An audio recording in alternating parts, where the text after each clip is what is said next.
Implicit cost. The cost of the employer own resources are called implicit cost. Employer से मुराद जो मालिक होता है, ओनर होता है बिजनेस का।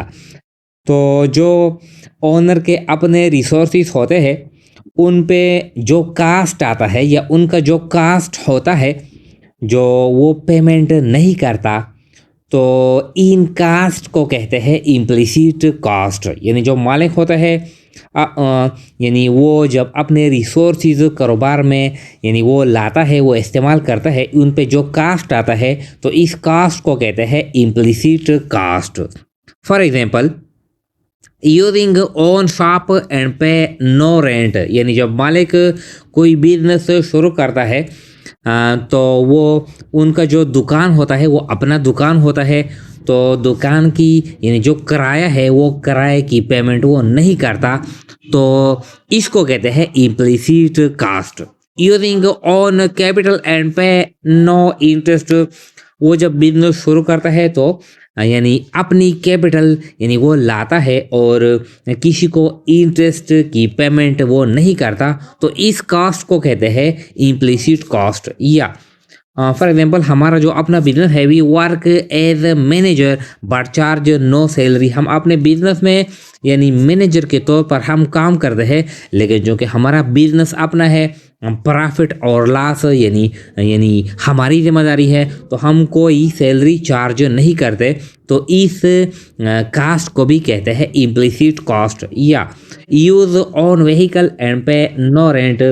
हम बिजनेस में अपने गाड़ियाँ इस्तेमाल करते हैं और हम किसी को यानी किराया अदा नहीं करते, तो इस तरह के जो कास्ट होते हैं, जो यानी ओनर जो ओन रिसोर्सेज होते हैं, एम्प्लॉयर्स का जो ओन रिसोर्सेज होता है, यानी ये दुकान भी एम्प्लॉयर का यानी मालिक का अपना है, कैपिटल भी यानी मालिक ने लाई है, और जो मालिक खुद एज ए मैनेजर काम करता है, और गाड़ियाँ भी मालिक के अपने हैं, तो इसके लिए मालिक यानी अखराजात के लिए वो पेमेंट नहीं करता।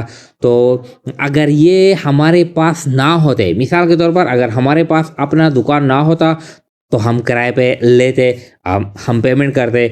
अगर हमारे पास अपनी कैपिटल ना होती तो हम किसी से यानी इंटरेस्ट पे यानी कैपिटल यानी लोन लेते, हम इंटरेस्ट अदा करते। अगर हम खुद बिजनेस में काम एज ए मैनेजर हम ना करते तो हम दूसरा मैनेजर हायर करते और उनको हम सैलरी अदा करते। इस तरह अगर हमारे पास अपनी गाड़ियाँ ना होती तो हम दूसरे गाड़ियाँ हायर करते और उनको पेमेंट करते। लेकिन अब हमारे पास ये रिसोर्सेज अपने हैं, अब ये जो कास्ट है, ये जो अखराजात है, ये बच जाते हैं, ये हम पेमेंट नहीं करते, लेकिन इकोनॉमिक्स में, मैनेजमेंट में, बिजनेस में ये हम कंसिडर करते हैं। तो जो एम्प्लॉयर के जो ओन रिसोर्सेज होते हैं उनका जो कास्ट होता है, इस कास्ट को कहते हैं इम्प्लिसिट कास्ट।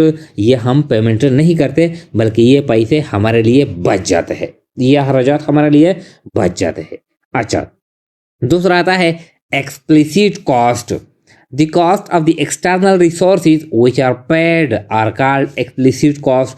जो एक्सटर्नल जो रिसोर्सेज होते हैं यानी मालिक के अलावा मालिक जो दूसरे जो एक्सटर्नल बाहर के जो रिसोर्सेज इस्तेमाल करते हैं तो उन पे जो कास्ट आता है तो उन कास्ट को कहते हैं एक्सप्लिसिट कास्ट। ये हम नॉर्मली यानी हम ये पेमेंट करते हैं। For example, purchasing of raw material, हम रॉ मटेरियल परचेज करते हैं सप्लायर से तो हम पेमेंट करते हैं, तो ये एक्सप्लिसिट कॉस्ट है। सैलरी पेड टू एम्प्लॉइज, हमारे पास दुकान में, बिजनेस में, फैक्ट्री में हमारे पास एम्प्लॉइज नौकर काम करते हैं, ये बाहर से हमने हायर किए हैं, इनको हम यानी महीने के आखिर में हम सैलरी देते हैं, तो ये भी एक्सप्लिसिट कॉस्ट है। इलेक्ट्रिसिटी बिल पेड, हम बिजली इस्तेमाल करते हैं, गैस इस्तेमाल करते हैं, फ्यूल इस्तेमाल करते हैं वगैरह वगैरह, तो महीने के आखिर में हम बिल अदा करते हैं, तो ये भी क्या है, ये भी यानी एक्सप्लिसिट कॉस्ट है। एंड शॉप रेंट पेड, हमने कोई दुकान रेंट पे लिया है तो अब जब हमने रेंट पे लिया है, दुकान हमारा अपना नहीं है, तो हम जाहिर है कि हम इसको पेमेंट करेंगे। तो जब हम यानी महीने के आखिर में दुकान का किराया अदा करते हैं तो ये भी एक्सप्लिसिट कॉस्ट में शामिल होता है। तो एक्सप्लिसिट कॉस्ट से मुराद वो कास्ट जो बाहर के जो रिसोर्सेज होते हैं वो हम जब इस्तेमाल करते हैं और उनको हम जब पेमेंट करते हैं तो इन पेमेंट को कहते हैं एक्सप्लिसिट कास्ट।